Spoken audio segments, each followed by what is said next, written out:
Hello and welcome back to the channel. Now, in today's live lesson, we had Ty, who was really struggling with consistently shanking the golf ball. And in this lesson, we're going to show you exactly how we got him from shanking it to finding the center and also hitting it consistently straight. We work on one thing in the setup, one thing in the golf swing. This is a lesson you don't want to miss. Okay, Ty, we've warmed up, not hit it the best that you'd like to hit it.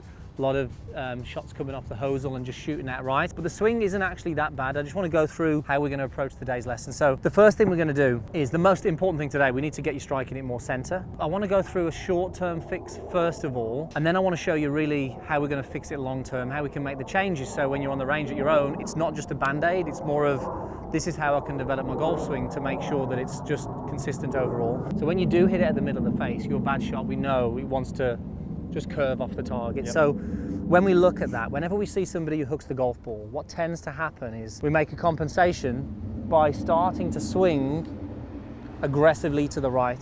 So what happens is we start to thrust the lower body this way, the path gets a little bit inside to out, and we've seen on the flight scope that your average is 5.2 degrees to the right.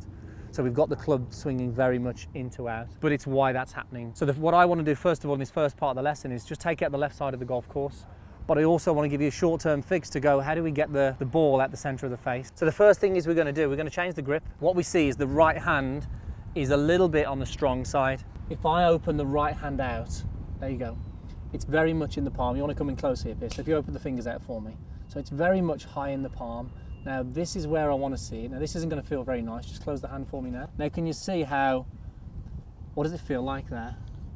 Very loose. Very loose, yeah. Perfect. So we've got it now more across the fingers where yours, Ty, is very much in the palm. As soon as we go palmy, what happens is it's going to shut the face down. And then you have to start making the compensations to fight it. Does that make sense? Sure. Whenever we make a grip change, especially from a strong grip, which feels like I've got power and control, what I'm hoping we get with this is straight away takes out the left equation. But the number one priority in a minute, we're just going to stop that shank, get it off the center, but we've got to take the left out a bit. So this is what I want to do. I want to get the right hand coming in from the side there. Now yours will want to go more under. Does that make sense? Yeah? Yeah. So go open it again. So palm to the target, we're going to go on the side. Close the hand, there we go. It's going to feel horrible to you. Yeah, it does. It does. Good. Okay, and even if it's good, change is uncomfortable until it's familiar. All we need to do is make this familiar to him enough times until it's comfortable. It doesn't feel good to him at the moment, but this is a good thing for him. This is definitely a long-term fix, but I want to match this with the short-term fix. And what I mean by that, I want the awareness on strike. So I'm going to tee it up because I don't care. Really, all I care about, I don't care about the interaction with the turf. All I care about is the interaction on the face at the minute. So all I want to do here is just create some thought and awareness on strike. So if you hit the hosel on this one, you're going to hit the cover, yeah? Yep. So what I want to just start to do is I want some awareness for you. Where about the club head is when we strike in the golf ball? Because you know when it starts to go wrong on the range and you go, I don't know what I'm doing. Yeah. This is a great thing for you to just understand, okay, well, I can feel this a little bit more. I can start to feel where the club head is. And this is a great habit for you. If it starts to go wrong, drop this down. It starts to force you in the right way. You just got to trust that grip. Doesn't matter what happens to the golf ball in terms of direction. Okay, good. So hit it on the first one. That's fine. Okay, better.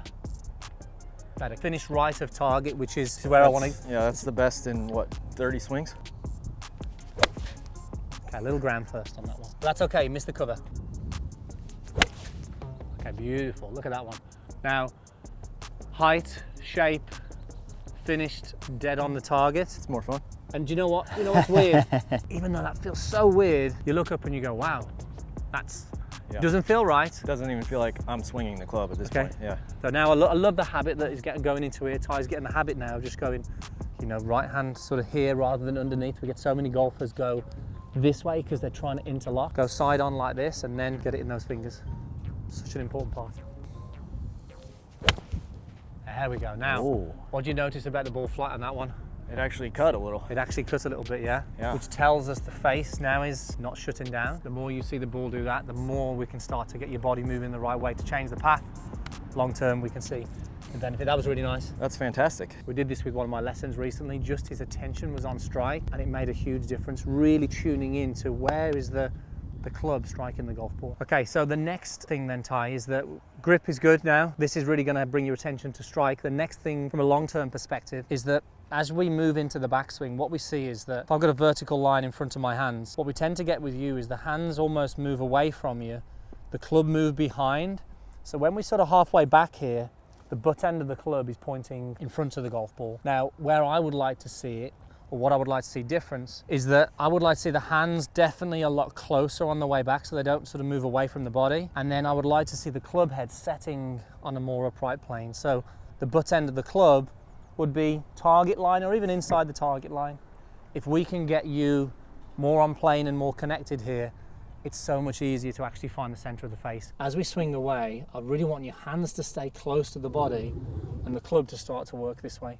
Now this is an exaggeration, that feels super steep to you, but what we've got now is the butt end of the club is pointing in between the target line and your feet. So one of the drills that you can do maybe at home with this, Si, is if I just swap places with you, even if you just get a mirror, you get a mirror behind you and even choke down the golf club and you just really feel that it's nice and close. So I love it where the first part of the move away, so when my hands just get past the thigh, the butt is still at the belly button here. So I'm swinging back, the butt of the club's still at the belly button, and then I can start to sort of set this club now, where your old movement would be more, let's say this way, and we can start to see that butt moving this way really. Yeah.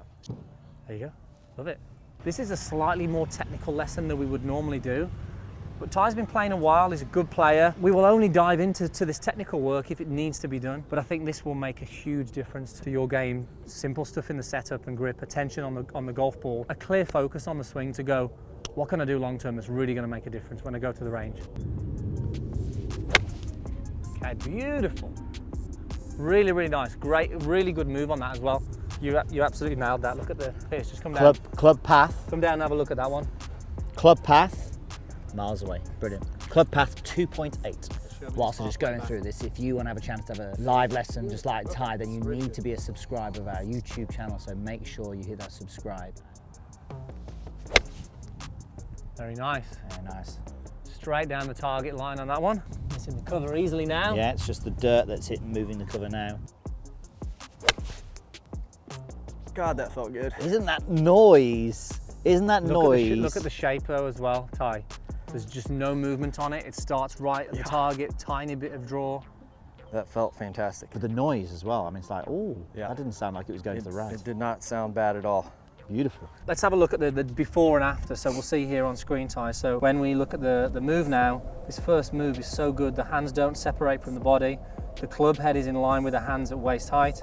And then we start to set the club a little bit more upright. It's probably just in front of the golf ball at this point, but over time this is going to get so much closer. And you can just even see now at the golf ball, you know, that's going right at the middle of the face. And now you've got a squarer face, which means you're not hitting anything to the left really. But this move here now is just so much better. Look, hope you guys enjoyed that now. Look, if you want to find out how you can get coached by myself and Pierce, head over to meandmygolf.com by clicking here or simply download the Me and My Golf app. Thanks for watching and we'll see you soon.